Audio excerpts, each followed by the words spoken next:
How to Win Friends and Influence People by Dale Carnegie. Summary. How to Win Friends and Influence People teaches you countless principles to become a likable person, handle your relationships well, win others over, and help them change their behavior without being intrusive.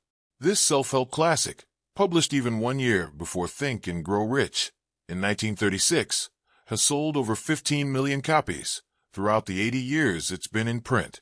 This book has surely shaped behavioral psychology the way we know it today, as it reads like an instruction manual on how you can be more liked by others, get them to do favors for you, and even change their behavior under your influence.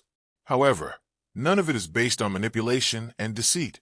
Dale Carnegie does it all based on the core idea that you can change other people's behavior simply by changing your own.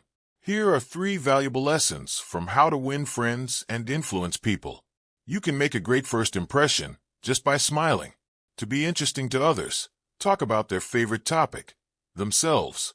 If you want to convince people, get them to say yes a lot. Ready to become a master of influence? Rock and roll. Lesson 1.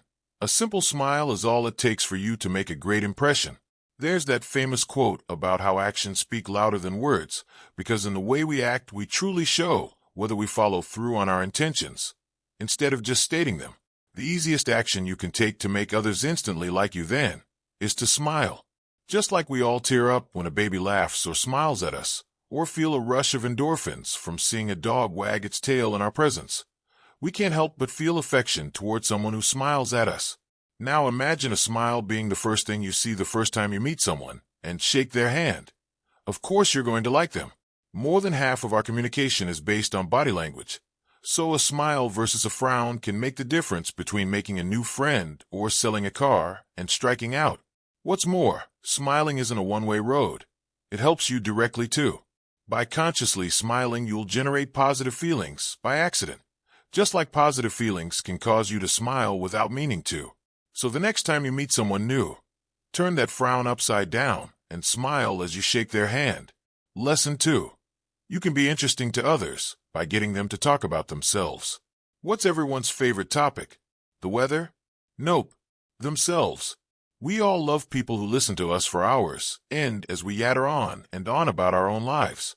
People always think to be interesting you have to share many fascinating stories and constantly talk about your accomplishments. That couldn't be more wrong. You don't even have to talk to be interesting. Humans are naturally self-centered. We are our own biggest interest. And boy do we get excited if we meet someone who shares that interest. Give other people your full attention. Don't interrupt them. Be genuinely interested. Ask follow-up questions. Don't rant about yourself and, most importantly, listen. You'll be amazed at how many people will say things like this about you. That Nick guy was so great to talk to. What an interesting person. If you want to go one step further, you can do what Teddy Roosevelt did.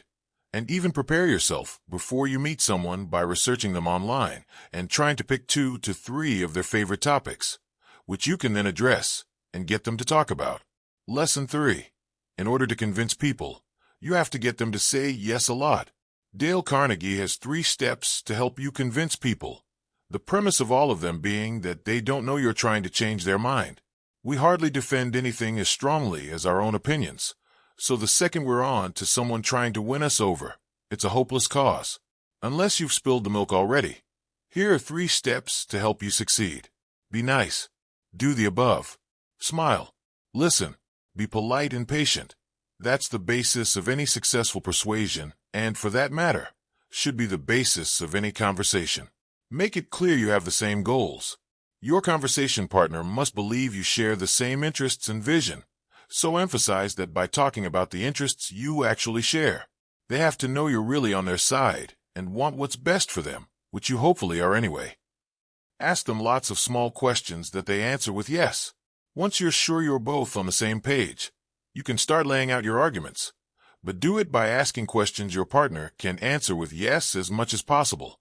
Then, when you make your final point, you're more likely to get a yes as well. The idea behind this approach, called the Socratic method, is that the probability of a final yes goes up with every yes you get before. This is due to the human consistency bias.